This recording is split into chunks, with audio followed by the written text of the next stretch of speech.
Sometimes love isn't enough. As an adoptive mom, people would often say this to me, as if to imply I couldn't love my son enough to change behaviors or heal his trauma, so I should probably just give up. At least that's how I took those four powerful words, which had buried themselves deeply in my mind, leading me to doubt my ability to parent my child. Sometimes love isn't enough. That is the truth. Oftentimes, you need love and powerful, personalized tools to raise a child who's experienced trauma and disrupted attachment, or a child who you're struggling to connect with. I am on a mission to help parents raising kids with a tricky past to show up with unconditional love and practical tools to lovingly manage even the most challenging of times. Be sure to subscribe to our podcast and follow us on Instagram and Facebook. Plus, if you like what you hear, I'd love for you to leave a review. Now let's get to the good stuff.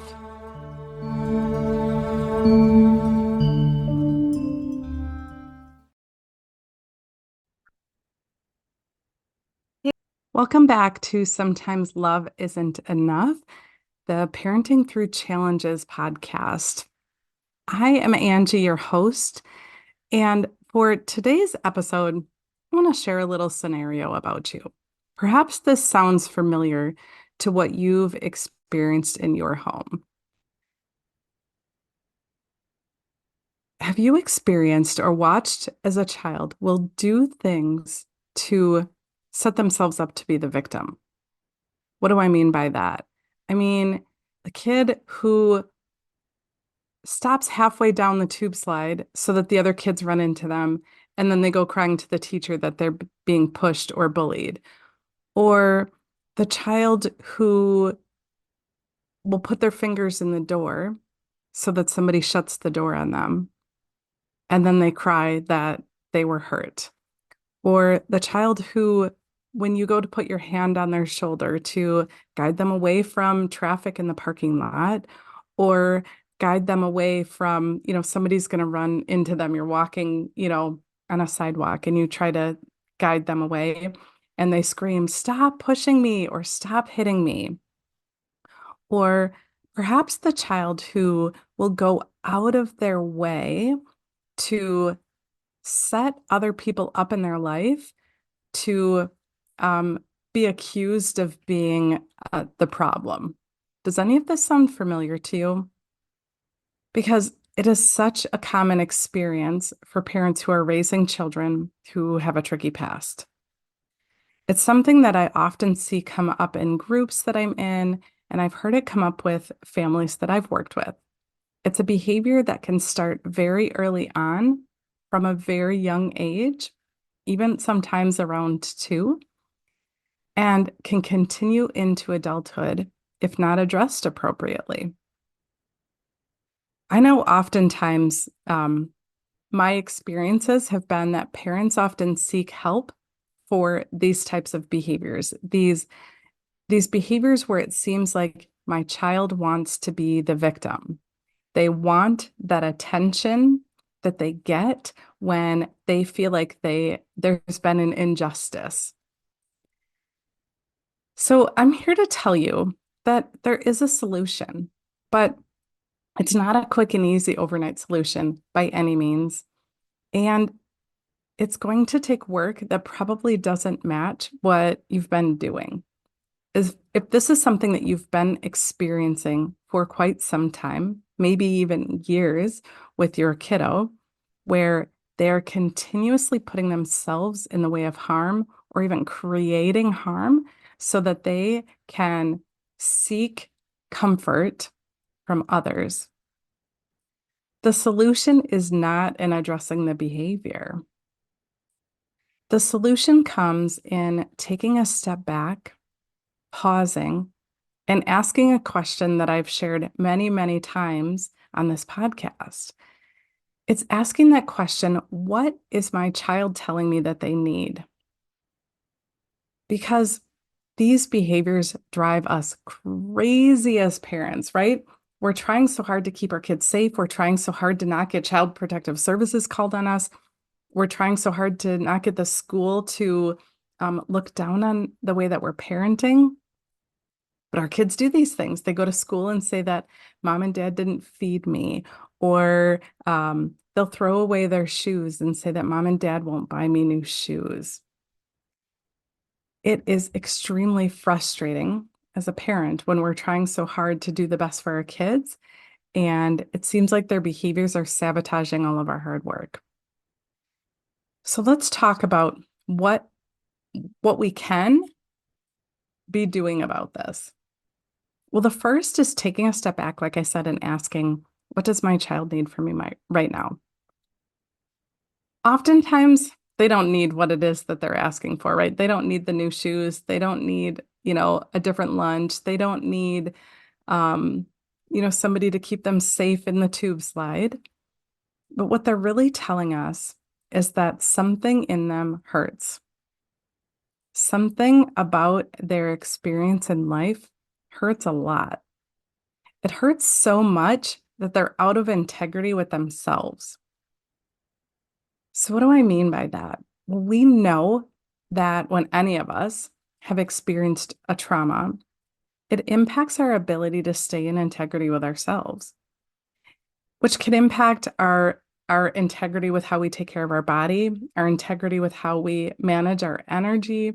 It can impact our integrity with how we manage the resources that we have, things like food or toys, right? It can also impact our integrity with our sense of self and who we are and how we relate with others. And so when we look at our kids' behaviors through this lens of being out of integrity, then we can look at approaching it differently. When instead we're looking at our kids' behavior as a behavior that needs to be solved, a behavior that needs to be changed. And I get it, right? I'm not criticizing that thought process because I have been there too. I've been there getting the calls from school to say that, we're going to start giving your child free lunch at school because there's no money in the lunch account and you're not sending lunch. I've gotten those calls, even though I send lunch every day and I was always putting money in the account, right? It's frustrating when we're trying so hard and it feels like we're being sabotaged. But it starts with us looking at our kids and looking at their actual needs. So when we know that our child is displaying these behaviors that are out of integrity, when they're doing things to lie, cheat, steal, not take good care of their bodies, not take good care of their resources, waste their energy on doing things like eliciting eliciting support from a teacher about something that they set up themselves, it should be a big, bold flag that says to us, wow, this child is out of integrity because they're really struggling with their sense of self-worth. That's actually where it starts. It starts by taking action to help our children see their value because our self-worth is directly related to our integrity, which is directly impacted by trauma. So if we follow that chain the other way, right? If our kids have experienced trauma, whatever that trauma may be, and we're seeing these behaviors that are screaming at us that I'm out of integrity. Wouldn't it be nice if our kids just did that, right? But instead we get this fun guessing game of behaviors and us trying to figure out what it is. But I'm here to tell you that those types of behaviors where they're driving us crazy, I implore you to look at them as your child being out of integrity, which is a direct signal that they're struggling with their sense of self-worth. And let's think about that for a second, right? A child who is setting up all of these scenarios to try to get feedback, to play the victim, to try to get that, oh, are you okay kind of response is a child who doesn't know, doesn't understand their sense of self-worth and is looking for any feedback to try to bolster that. So what if instead of trying to address the behavior itself, right, this is what we do as parents. We try to address the stealing. We might have a consequence for the stealing, or we might try to teach our kids, you you can't hang out in the middle of the tube slide, or we, lecture our kids about, the lunch process and how they get to make their own lunch and, everything that goes in with that, right? We try all of these things to address the behaviors. But I often look at these types of behaviors as if we imagine that our child has a medical diagnosis, right? If our child had something like, I don't know, a broken leg, and they're crying and crying and crying because their leg hurts so much, and we're telling them, you need to stop crying. Crying isn't okay. Or they break their leg and it's bleeding everywhere. And we're telling them, you need to stop bleeding. Stop that bleeding. That's not okay. We've talked about bleeding before. Bleeding isn't okay, right? Wouldn't that be silly if we did that to our kids? But the bleeding is just a symptom of that broken leg. And I'm here to encourage you to look at these behaviors of our child keeps trying to be the victim. I encourage you to look at these behaviors as a signpost that your child's sense of self-worth is significantly impacted and they need your help. They need your help to build up their sense of self-worth. So what are some things that you see that you can do to build up your kiddo's sense of self-worth? Are you taking action every day to help them see how precious and valuable they are? Are you doing something every day with your kiddo to devote 100% of your attention to them, to show them just how incredible they are, how precious they are, how valuable they are, how important they are in the family with you?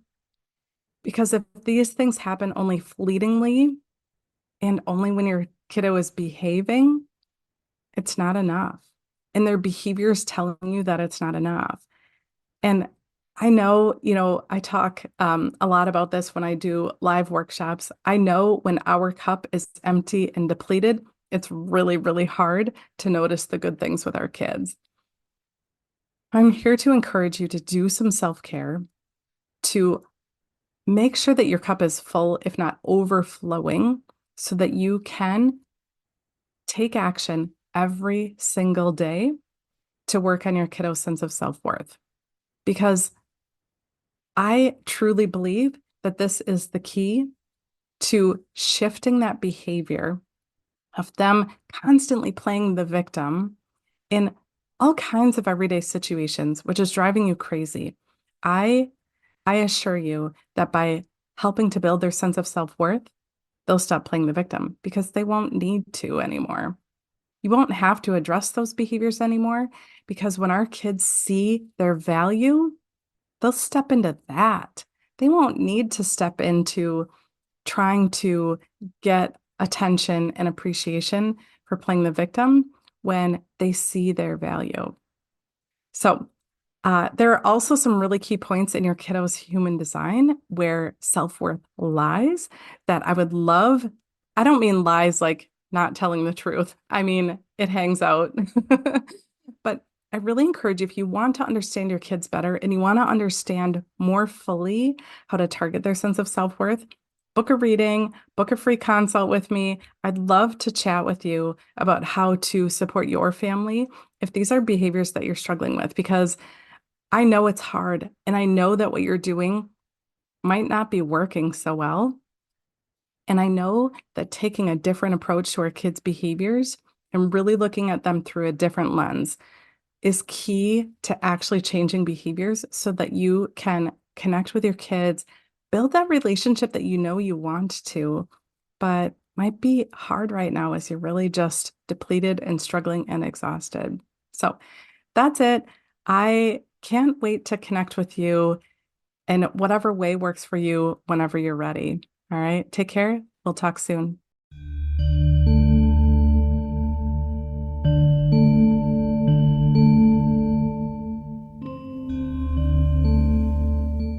I hope that you found this episode so incredibly powerful.